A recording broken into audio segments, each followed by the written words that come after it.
ఇది మంచి రెండు ఎద్దు స్నేహితుల కథ. పచ్చని పొలాలు, మృదువైన ఉదయపు సూర్యకాంతితో నిండిన ఒక చిన్న గ్రామంలో బాలా మరియు వీర అనే రెండు బలమైన ఎద్దులు నివసించేవి. ప్రతిరోజూ అవి కలిసి రైతు బండిని లాగుతూ పనిచేసేవి. బాలా మరియు వీర మంచి స్నేహితులు. ఇద్దరూ సమానంగా బండిని లాగేవారు. వారి ఐక్యతను చూసి రైతు వారిపై పూర్తి నమ్మకం పెట్టుకున్నాడు. ఒకరోజు బాలాకు తన బలంపై అహంకారం వచ్చింది. నేను వీరా కంటే బలవంతుడిని. అంతగా లాగాల్సిన అవసరం లేదు అని అనుకున్నాడు. వీరా బాలా ప్రవర్తనను గమనించాడు. అయినా ఏమీ అనలేదు. స్నేహం కోసం తాను మరింత కష్టపడి బండిని లాగాడు. అకనక పెద్ద శబ్దం. బండి చక్రం విరిగిపోయింది. బండిలోని సరుకు నేలపై పడిపోయింది. రైతు ఆందోళన చెందాడు. ఆ క్షణంలో బాలాకు తన తప్పు అర్థమైంది. నేను బాధ్యత పంచుకోకపోవడం వల్ల అందరికీ నష్టం జరిగింది అని బాధపడ్డాడు. బండిని మరమ్మతు చేసిన తరువాత బాలా నిజాయితీగా పని చేయాలని నిర్ణయించుకున్నాడు. ఈసారి ఇద్దరూ సమానంగా బండిని లాగారు. బండి సాఫీగా ముందుకు సాగింది.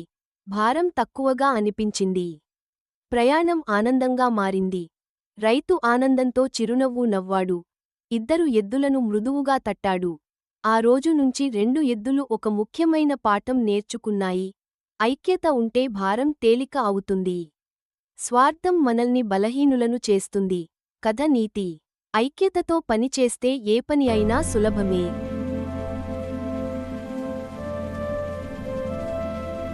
Bala Ox champions. Because of their teamwork, the farmer trusted them deeply. Good work, my friends. One day, Bala ogded then Veeras.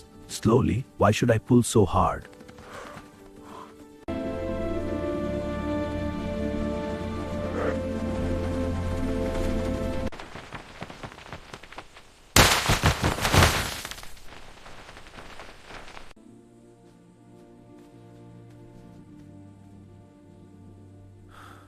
After the cart was repaired, Bala Ox promised to work sincerely.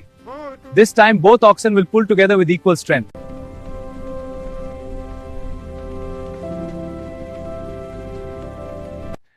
That's better. Good work, team.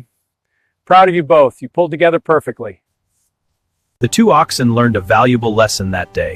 When we work together, No fatigue teamwork feels is as as strong.